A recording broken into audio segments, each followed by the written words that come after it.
Right, now we're on to the deployment phase. This phase should be really brief, really straightforward, because pretty much you want to be as quick as possible while the animal's being processed.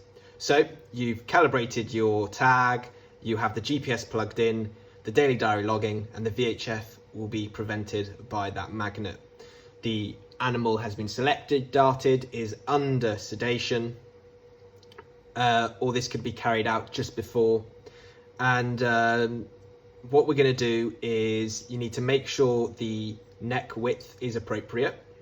Now that can just be adjusted by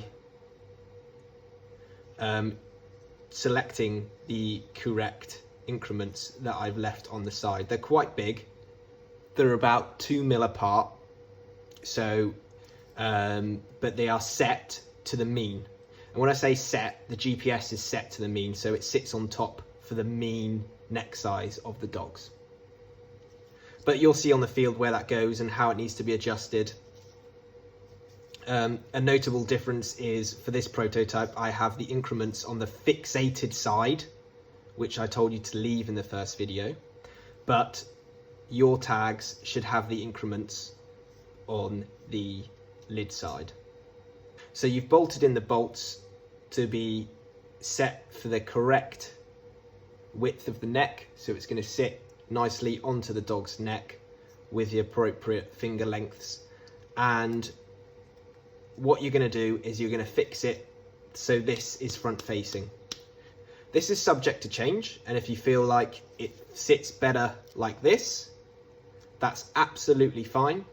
But from our ends, we assumed that this would be the front of the animal, where the text is, where the VHF frequency and daily diary number is written.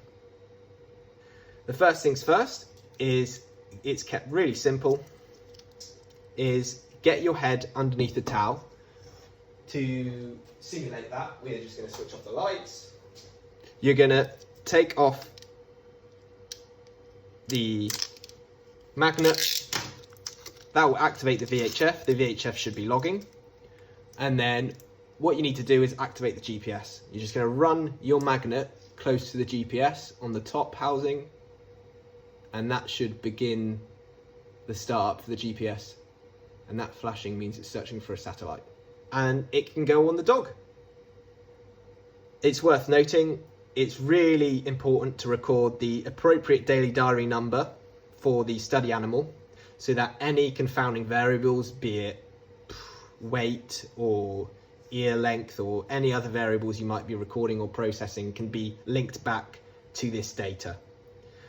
It doesn't need to be precise to the second, but a general or even to the minute attachment time would be ideal also.